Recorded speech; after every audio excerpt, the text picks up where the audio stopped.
Una reciente sentencia de la Sala Laboral de la Corte Suprema de Justicia va a marcar una pauta importante con relación al derecho a la huelga. Es una sentencia del 24 de junio del presente año, del 2020, con ponencia de la doctora Clara Cecilia Dueñas Quevedo y corresponde a la SL 1680 de 2020 con radicado 81296. Va a tocar varios aspectos y va a modificar la doctrina tradicional de la sala laboral con respecto a la huelga de una manera bastante interesante, bastante progresiva, adicionalmente creo que más acorde con la Carta Política del 91 que decisiones anteriores. Y se trata de una decisión que resolvió un conflicto de la S Hospital San José de Maicao, conflicto que fue motivado por un cese de actividades que realizaron los trabajadores que allí se encontraban, liderados por el sindicato SINDES. La motivación de ese cese de actividades lo fue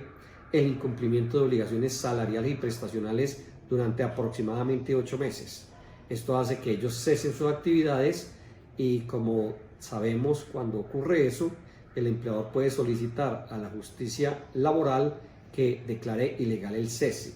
En primera instancia, el proceso fue conocido por el Tribunal Superior de Riohacha. Allí se consideró que, por ser un servicio público esencial definido en la ley de conformidad con el artículo 56 de la Carta Política, eso era imposible de realizar desde el punto de vista legal, por lo tanto declaró ilegal el cese de actividades, para lo cual aplicó las teorías tradicionales hasta ahora de la Sala Laboral de la Corte Suprema de Justicia. La apelación de esta decisión fue ponencia, como señalé anteriormente, de la doctora Clara Cecilia Dueñas. Ella hace un estudio bastante organizado, metódico, muy interesante de lo que significa la huelga, para lo cual se apoya fundamentalmente en la doctrina de la Organización Internacional del Trabajo, especialmente el Comité de Libertad Sindical y la Comisión de Expertos en la aplicación de normas de la OIT.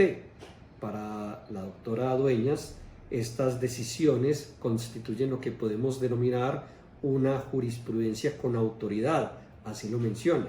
Indica que si bien los convenios de la OIT no señalan expresamente la huelga, sí se deduce del artículo 87, del convenio 87, artículos 3 y 10 de dicho convenio, de donde se infiere que la huelga está protegida desde ese nivel internacional.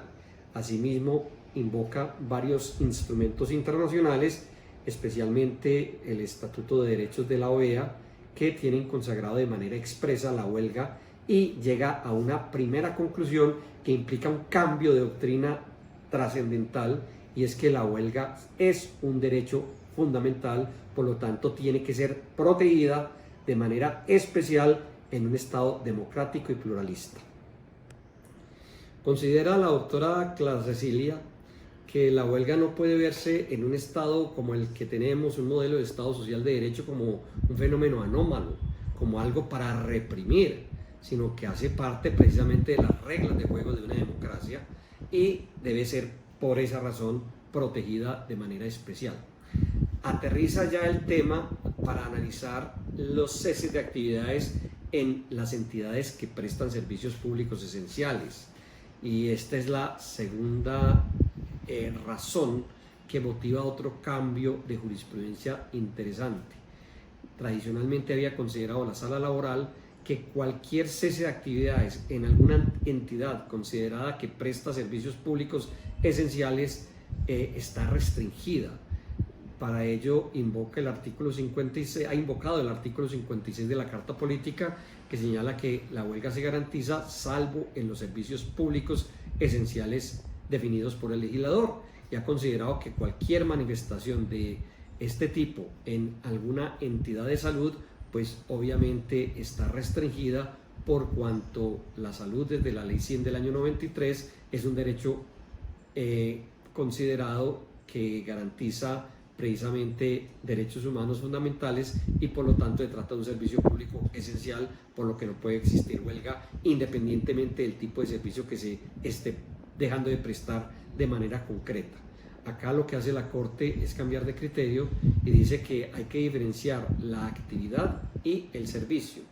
que hay actividades que obviamente no son de carácter esencial y por lo tanto en ese sentido es posible hacer huelga, y considera que realmente la prohibición tiene una razón de ser y es evitar que se afecten derechos mínimos fundamentales, para lo cual acude a la teoría europea que tiene aplicación en distintos países de esa zona del mundo, para llegar a la conclusión que en este caso en particular sí era posible hacer el cese de actividades, ya que no se puso en peligro la vida absolutamente de nadie.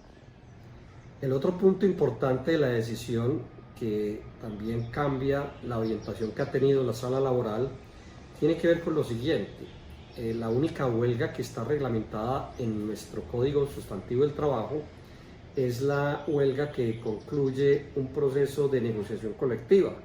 o que está motivada mejor por un proceso de negociación colectiva.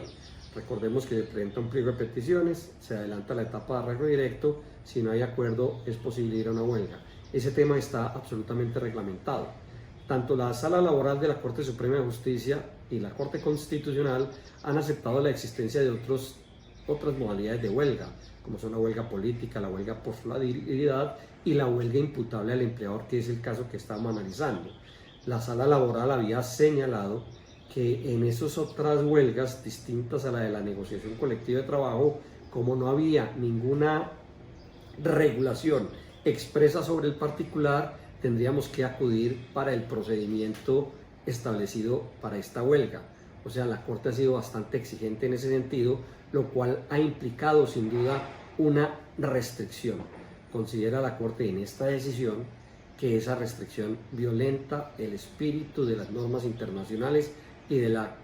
Constitución política del país, razón por la cual aspecto meramente formal, meramente procedimental, no puede estar por encima del derecho fundamental a la huelga, y en ese sentido da un cambio absoluto y bien importante. Cuestiona las decisiones que ha tenido la sala laboral, especialmente cuando se ha argumentado que si no hay ningún procedimiento previo se estaría violentando un debido proceso para el empleador. Considera la Corte que no estamos en presencia de una sanción que amerite precisamente un debido proceso. Por esa razón, al tener en cuenta todas estas consideraciones, concluyó la Corte en que este cese de actividades no era ilegítimo. Por el contrario, se trata de una decisión de los trabajadores absolutamente válida, ajustada a la Carta Política, y por lo tanto revocó la decisión y consideró que era legal ese tipo de movimientos. Esta sentencia, insisto, es de un cambio trascendental que en buena hora refresca un poco el tema jurisprudencial de la Sala Laboral de la Corte Suprema de Justicia.